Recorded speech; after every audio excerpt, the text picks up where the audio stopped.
Alright guys, so like I said, we're going to talk about the Xiegu radio, the old one, the new one, some other radios they have.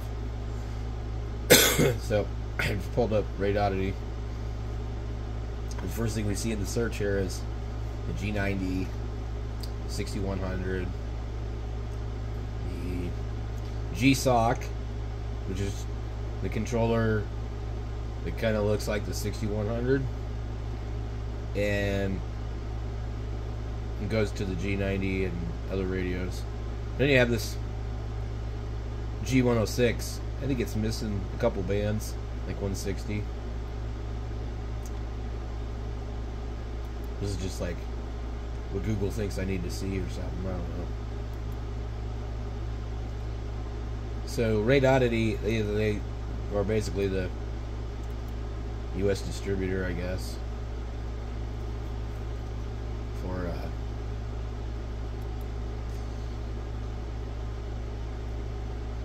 Xiegu. So the radio should be on the front page here. Oh man, I am so tired of being sick.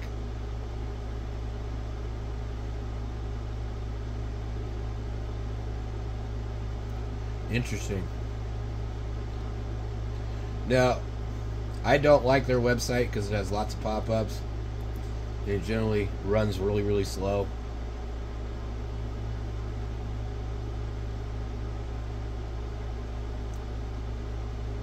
See? Pop-ups, pop-ups. Over and over. It's like, sorry, we don't need... Look at this. You get this guy here and here and here. Radioddity really likes to use these YouTube guys to promote their stuff. And if you think this guy is going to tell you the truth about anything, you're absolutely smoking crack. He is a shill to sell you whatever he's going to get for free. Probably this guy too. Don't trust none of them. I don't care how long you've been watching them. And I don't know about this guy either. Or this guy. And then you got the Dave guy. He seems okay. Maybe he's just a older guy, so he seems like he's okay. But boy, that guy in Texas, man, he will tell you everything is okay. I can't stand this guy. Can't stand him. Of course, a lot of people probably can't stand me. So that's funny how they show all of the YouTube guys down here scrolling across the bottom of the screen.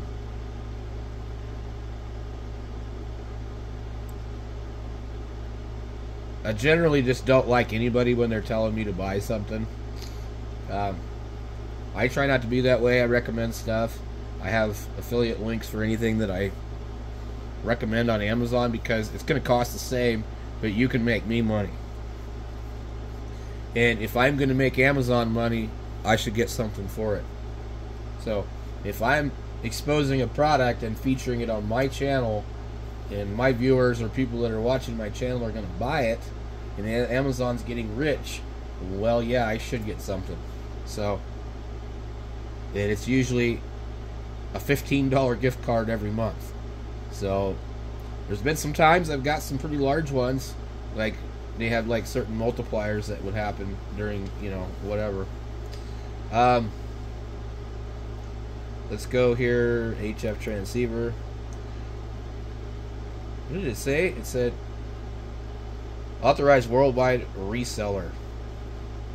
Okay, so here is, then they're claiming that they put this on sale, $545.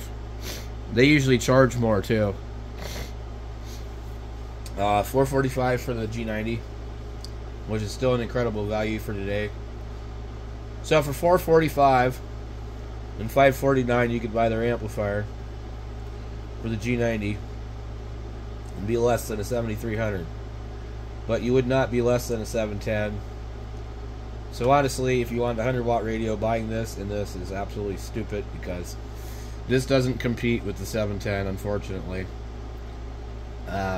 they have this older radio here. It should not be $549, but it is. And they have this radio here. I don't know much about it. Some guys do use it for portable. Sorry, I'm dying over here, guys. And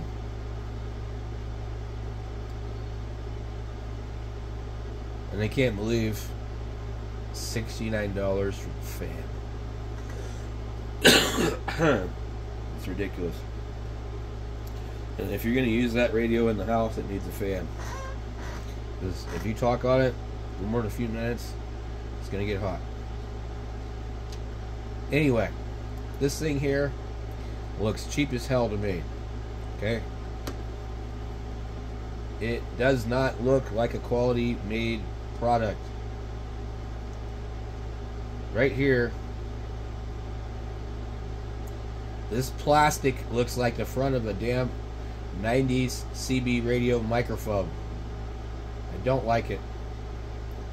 It doesn't look like the other radio, or the other radio to me looks like it's all made out of metal. So it'd be nice if this thing would stop scrolling like that. It just looks freaking cheap, okay?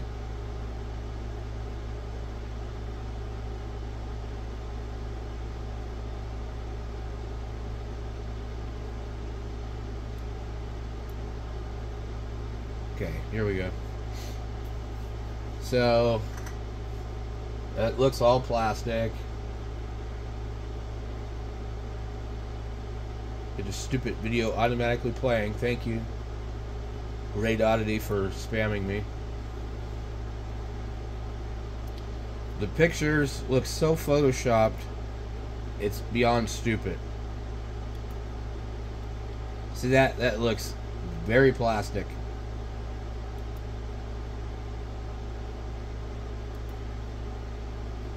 It just looks cheap.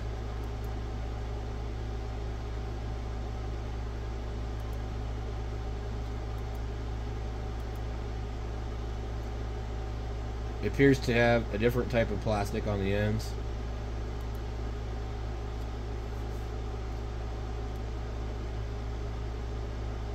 So this end here, it looks like it has metal with crinkle paint on it with the antenna connector, okay? But the rest of this thing, to me, looks like plastic. So I think there's metal on the ends. If you look here, the ends look like they're metal. I don't know, they don't give you a good enough view of the screen to really figure out anything. So it says that it does FT8 directly, but, well, what's the point if I can't do it from the radio? I still need a computer. I don't need my radio to decode FT8 if I'm going to be using my computer to send it. I'm using my computer. I mean, come on, that's stupid. Who wants to sit and listen to FT8? I mean, like, are you going to sit there and read it? Oh, you're -24. Ooh. Okay, we're looking at the side here. There's an SD card, a mic, accessory, key, speaker, DEV device, host, and then over here they've used a horrible 9 to 15 volt in round plug with a BNC connector. I'm like, please, why do you have to put a BNC connector on here so that I have to use an adapter? Have you ever soldered a BNC connector? You know how much of a pain in the ass those things are? Anyway.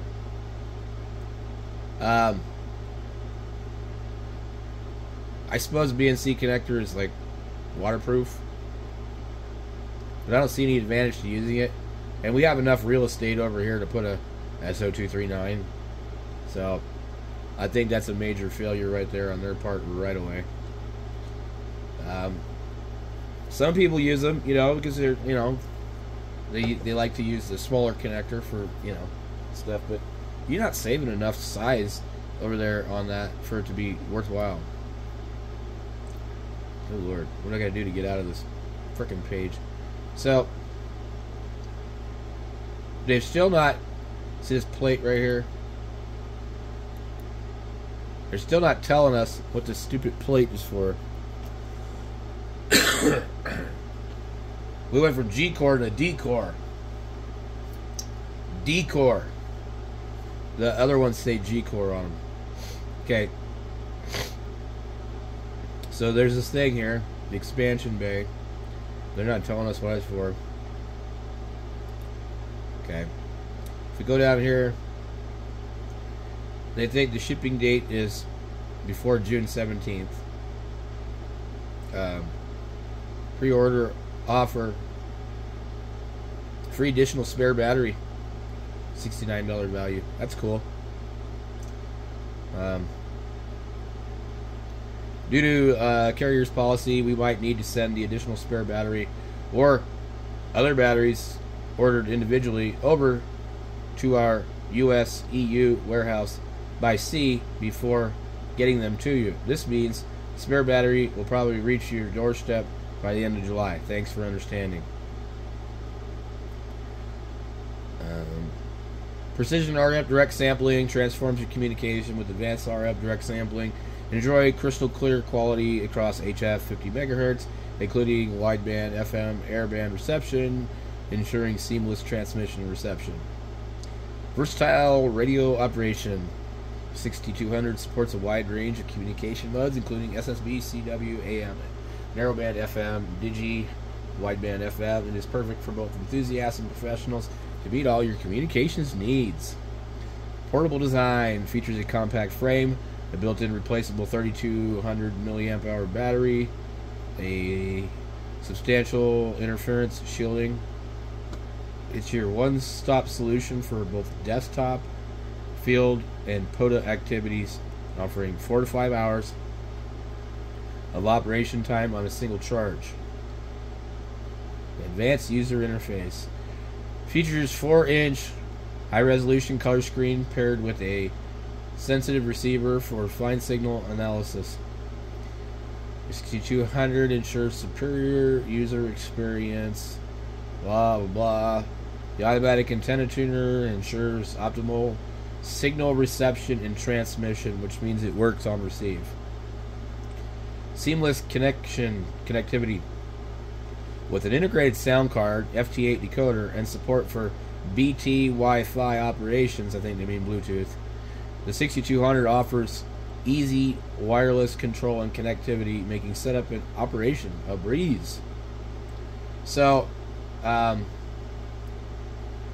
they're really not telling us a whole lot about this thing.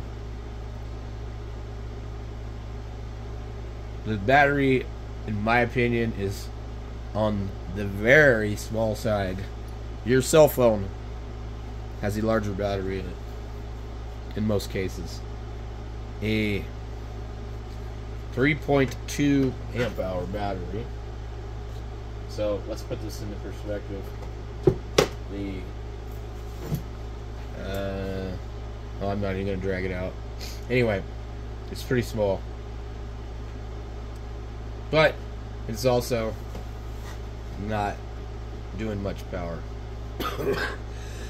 The problem that I see with this connector here is that the barrel connectors can typically have some voltage drop on them.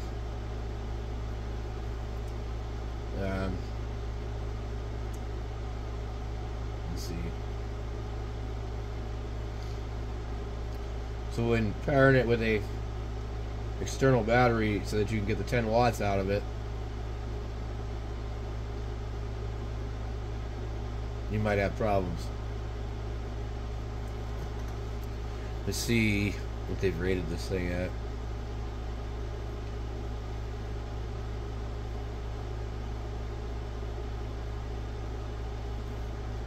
It says it's got the 5 megahertz, 6 meters, carrier suppression, greater than or is it less than or greater than or equal to 50 dB.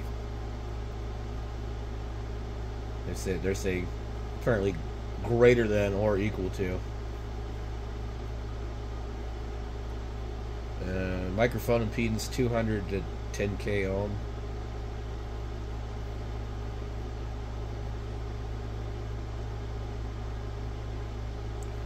Says it would draw 3 amps on transmit,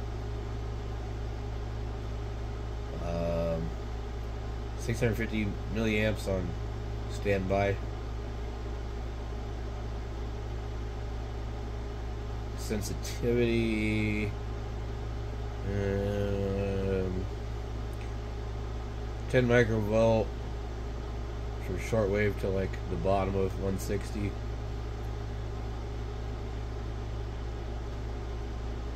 Microvolt for 160.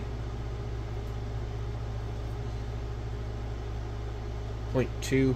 So they're what are they doing? They're rating FM. Or no, they're rating sideband and FM.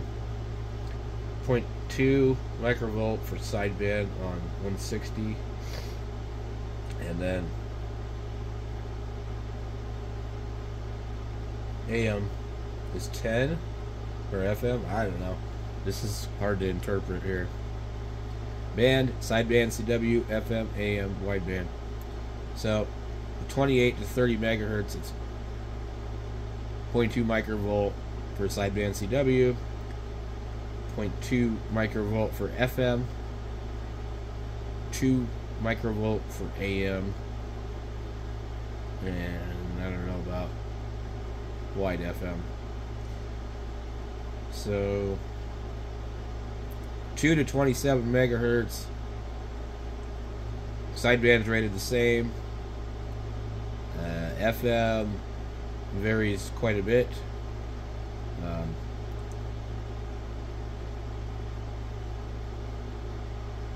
So there's some conflicting information. Somebody's going to need to test this thing. Frequency stability looks really, really bad, considering what they've rated it at, plus or minus 1 part per million, 20 minutes after startup. It should be less than that. Most radios are like 0.1, not 1. Or they're like 0.05.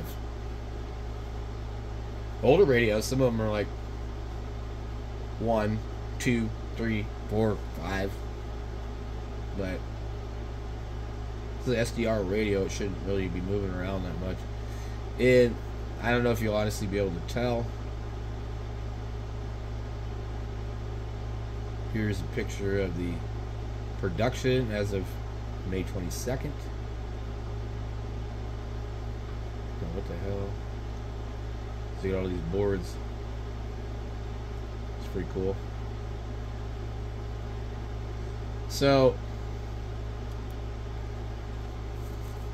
I don't see anything really being offered on this thing that is any different than what's offered on this, other than the battery being removable, and I honestly think that this one just looks nicer.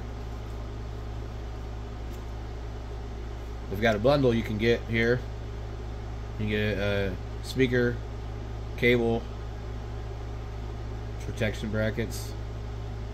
Yeah, I don't know, it doesn't look like a deal to me. Give me the suitcase. That would be cool. Sometimes Raid Oddity has really good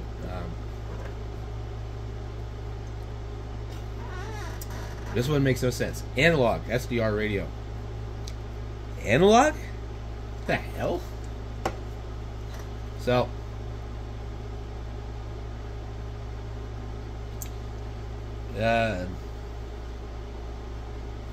5 watt, upgraded 10 watt high power. 3.6 inch LCD screen.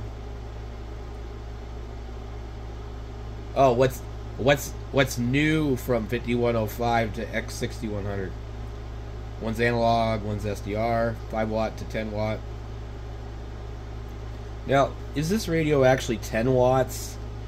Or is it 10 watts with an external power source?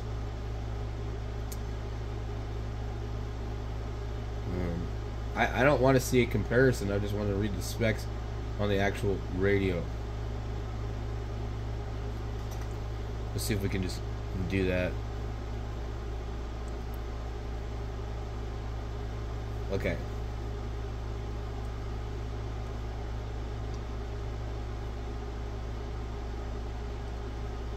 $10 watts external power supply, 5 watts battery. Built-in 3000 milliamp rechargeable lithium battery. Antenna tuner. Bluetooth Wi-Fi. Apparently there's some issue with that. Built-in TCXO. Okay.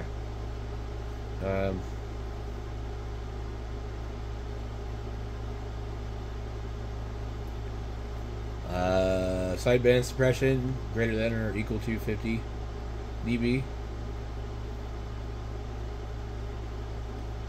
Frequency stability a little bit worse, plus or minus 1.5 parts per million.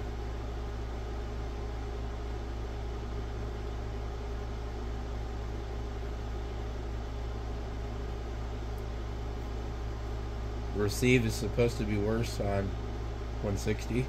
Same on everything else.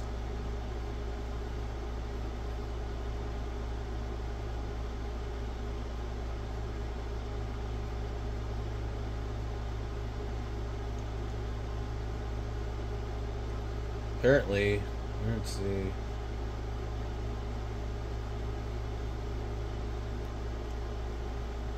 So to me, the front of the radio appears to be metal. And the screen part mounts into there. The sides look to be ABS plastic or something.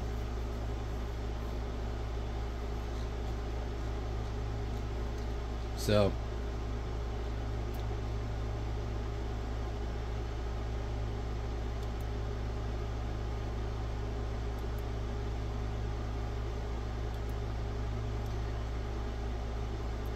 it looks like ABS plastic with metal plates on the side. So we have the same stupid jack here, maybe IQ in and out, some sort of little cover here. The same connections on the ends here.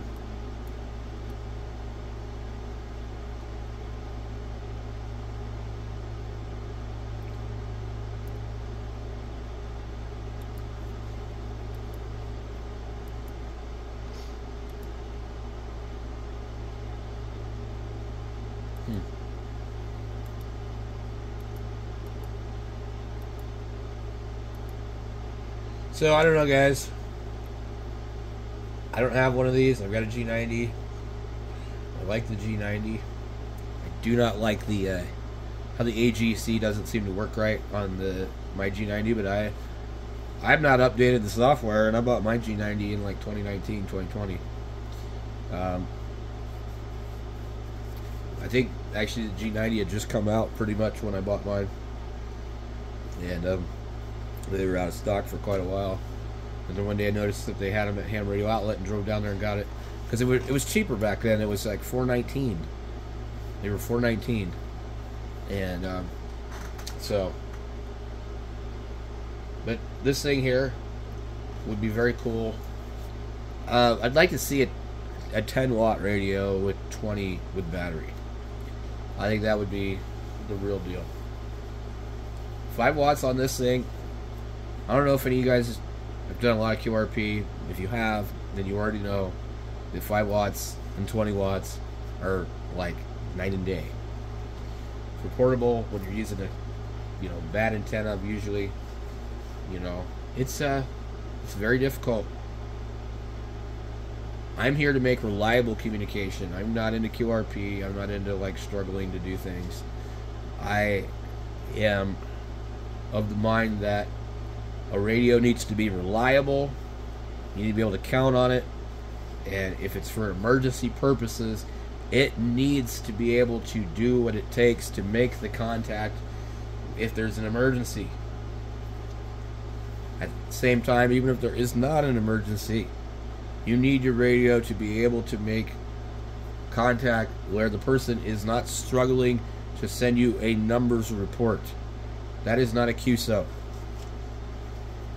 The stuff they do on the Triple H net and Ole Miss and all this other stuff and suggestive, weird phonetics, that is, in my opinion, what I call piss poor communication. You are not going to have a reliable conversation like that when you're sending somebody 21 blackjack, or you know whatever. So, and here's the other problem: most hams don't even know what the RST reporting system even means. I've heard some really funny stuff over the years, but anyway, I want a radio to be reliable. I want it to be able to make easy contacts. I want it to be efficient. So 5 watts is not enough. That's just my opinion. So anyway, thanks for watching my video, and I still even though it's 5 watts, 10 watts, I'll probably try and get a hold of one eventually. So anyway, we'll catch you guys later.